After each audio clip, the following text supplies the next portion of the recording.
queremos dar uma olhada sobre as nossas fragilidades culturais, se assim o professor também entende, e a subversão dos valores, porque nós tratamos de subversão dos valores. Enquanto africanos, temos o problema da língua portuguesa, que não é uma língua autóctona nossa, nós temos as nossas línguas, e entre outros problemas.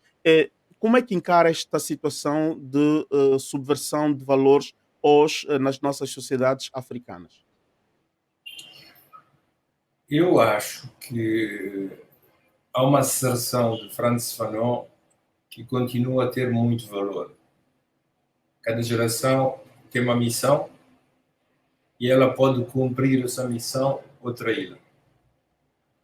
A geração dos africanos no pós-guerra, falo da África no seu conjunto, leram a evolução dos tempos e da história e entenderam que a missão que lhes cabia era lutar pelas independências políticas. Assim o fizeram. Nós, falantes do português, pelo tipo de fascismo que reinava ainda em Portugal, tivemos que passar por anos de guerra. Mais de uma década a lutar para chegarmos à independência. Os indivíduos que fizeram esta luta e esta escolha são para nós heróis. E vamos ser sempre gratos ao sacrifício que, ao custo da própria vida, acederam para que nós fôssemos independentes hoje. E não podemos esquecer isso. Porém, eles tiveram uma missão relativamente simples. Digo relativamente, porque na década de 60, 70, que fosse na Guiné-Bissau, em Cabo Verde, em São Tomé, em Angola e Moçambique, nós tínhamos um inimigo identificável, ou facilmente identificável. Era o colonialismo português. Hoje é extremamente mais complicado. Contra que é que temos que lutar? A favor de que é que as novas gerações têm que se engajar? Qual é o objetivo que temos pela frente? Mas, sobretudo, com quem podemos contar para essa marcha em direção à frente?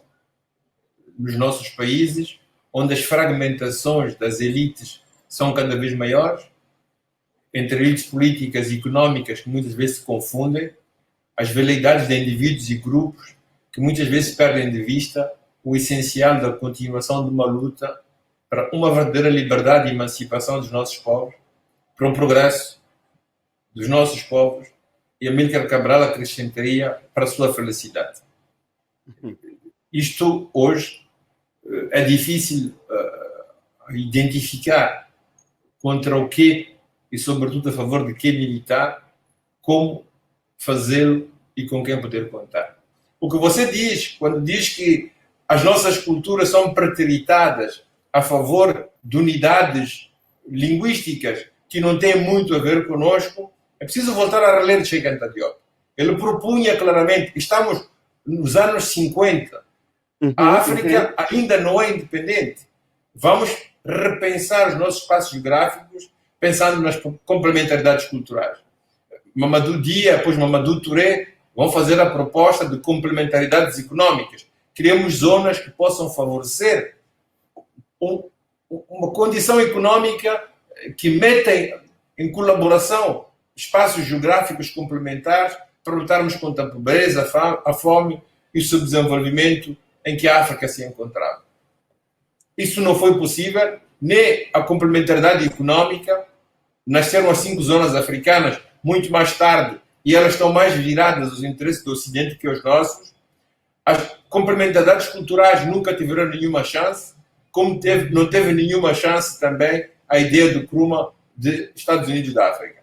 O que é que nos ficava? Ficava a proclamar as independências nos espaços da colonização europeia. E fizemos-lo.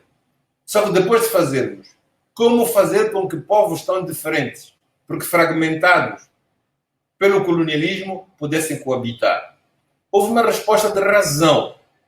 Então nós falamos português em Moçambique, dou o exemplo de Moçambique, não porque nós gostemos do português, não porque nós nos sintamos em obrigação com a Gulbenkian ou com Camões, ou com as políticas portuguesas. É uma escolha de razão, para podermos viver juntos. Pessoas de origens culturais diferentes, pragmaticamente, escolhemos o português como um instrumento que podia nos unir e fazer de nós uma comunidade nacional, unívoca e com uma orientação organizada e comum. Eu penso que foi neste espírito também que se instaurou depois da independência ou se proclamou o português como língua oficial do país. Uma vez mais, não foi nem para agradar portugueses, nem foi em detrimento das línguas nacionais.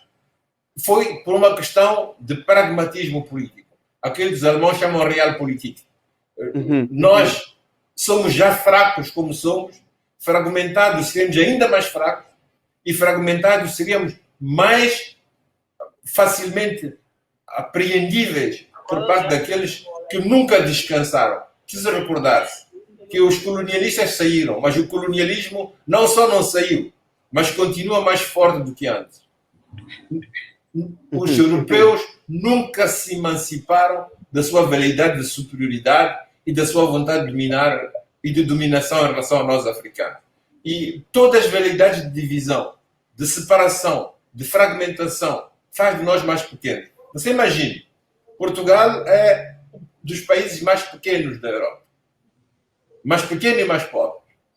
Angola, Moçambique, Cabo Verde, Guiné-Bissau, São Tomé e Príncipe foram colonizados por a mais pequena expressão da cultura ocidental no mundo. Professor, a propósito... O que acontece hoje? Termino aqui, um minuto só. O que acontece hoje? O que está a acontecer hoje é que a Europa já não vem separada, vem unida. Aquela Europa que se dividiu no século XIX em pequenas estruturas, instâncias, que chamamos nações, hoje vem unida, com as mesmas veleidades de conquista que tinham no século XIX. Qual tem que ser a nossa resposta? A nossa resposta não pode ser fragmentação. E se para nos unirmos temos que sacrificar parte de nós, até parte de expressões culturais nossas, para um bem maior que é a liberdade de todos os nossos povos, então temos obrigatoriamente que fazer.